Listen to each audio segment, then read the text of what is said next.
Bitcoin has become widely adopted.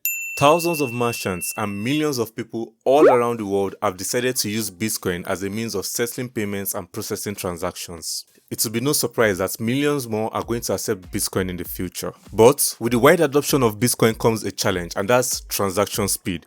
In order to address this challenge, thousands of projects have popped up promising to be faster and more scalable than Bitcoin. Projects like Litecoin, Bitcoin Cash, even the founder of Ethereum says ETH can be ultrasound money. Then along came Bitcoin Lightning, promising us that if speed is going to be an issue, then we should look no further and not worry about Bitcoin being able to process transactions very quickly. But is the Lightning Network all that it seems?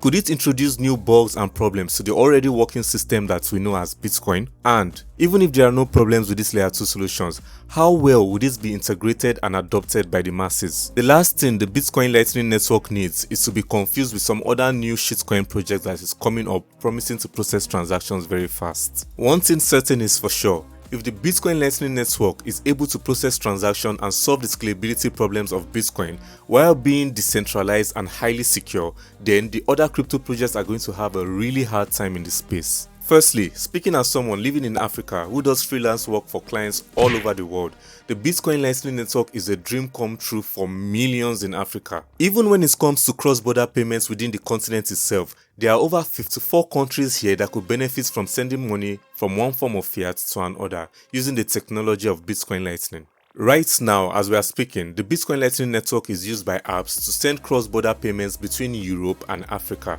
But that raises my first issue, and that is apps. One of the things we know and love about Bitcoin is that there are no third parties in between. The Bitcoin Lightning Network is a layer 2 solution and so is still relatively new, causing it to be used by limited companies who have to set up and maintain the payment channels. This would cause a barrier to entry for simple everyday users like you and I. The second issue is the security concern of this layer being built on top of the Bitcoin blockchain. Layer 2s present an entry point of attack on blockchains, and so they need to be tested thoroughly with a lot of time, which Bitcoin Lightning Network still needs to undergo.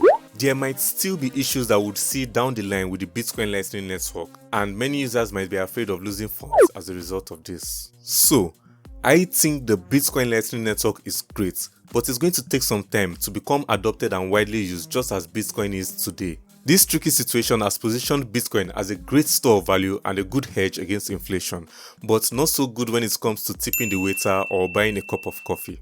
That role will be filled by faster blockchain technologies like Litecoin, Bitcoin Cash, and the likes for now. You cannot imagine how grateful I am for you watching the video down this far. Thank you so much. Like, share, comment down below on any other project or topic you'd like me to cover, and I hope to see you next time. Stay safe and take care.